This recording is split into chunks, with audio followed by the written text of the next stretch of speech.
Helsinkis. Vakar sužinojom su kolegom, su kuriais kad atšaukė mūsų skrydį iš Londono, tada pakeitėm skrydį iš Londono į Helsinkį, tai Britanija tiesiai į Los Andželą. Gavosi vietoj to, kad skrendam tryse, skridau aš vienas, nes jie negavo vietų tame lėktuve, kur man dabar sėdžiu, laukiu kolegų, kurie turėtų atskristi. 45 minutės į Helsinkį persėsti į kitą lėktuvą, tai bus aštru, tai gausiu gulti kryžium prie vartų, kad neuždarytų vartų, kol kolektyvas neatskrido iš Vilniaus. Gyvenime visom problemom yra 4 stadijos. Sušvelninta versija be keiksmažodžių pasakysiu, tai jos yra 4. Tai pirma yra o blemba. Reiškia, sužinai, kad yra problema. Okei, blemba. Nu, supranti, kas per problema ir kaip jas spręst. Tai blemba. Radai sprendimą, viskas blemba. Problema išspręsta. Tai vakar su skrydžio bilietais taip ir buvo.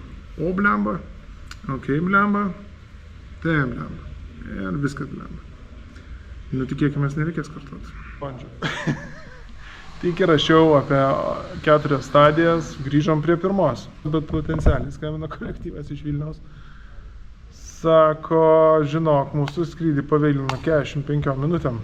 Tai reiškia, jie nusileidžia tada, kada aš kylu iš Helsinkio. Rezervacijos ne mano vardu viešbučių. Šiaip į Los Andželą skristi vienam, taip kažkaip. Vienu žodžiu, laukiam informacijos, dabar yra o blemba.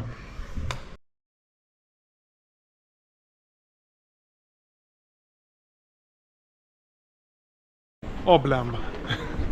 Vienu žodžiu, esu Helsinkį, laukiu skrydžio į Los Andželą. Mano kolegos, kad tai Vilniuje oro uoste gavo dar pranešimą, kad skrydis vėluos dar 1 valandą. Jie nespėjo į skrydį, kaip nusigauti į Los Andželą dar neaišku. Žodžiu, aš vienas skrendu į Los Andželą, vienas imu mašiną, vienas važiuoju kažkur į viešbutį. Nu, neblogai prasidėjo viskas. Įdomu, kokia gaida visą tai tęsis. Bet gal, kaip sako, šiukštus startas, tai geras atsispyrimas į sėkmę. Jep. Variklius tai įdomus.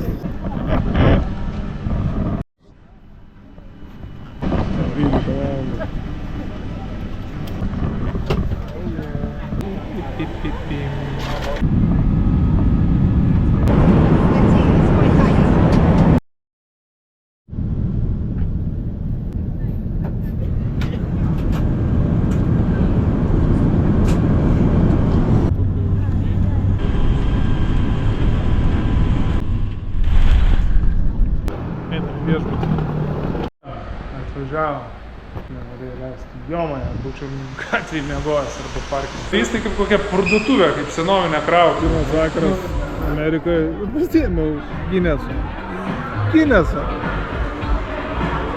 15 žalių. 15 žalių karvų.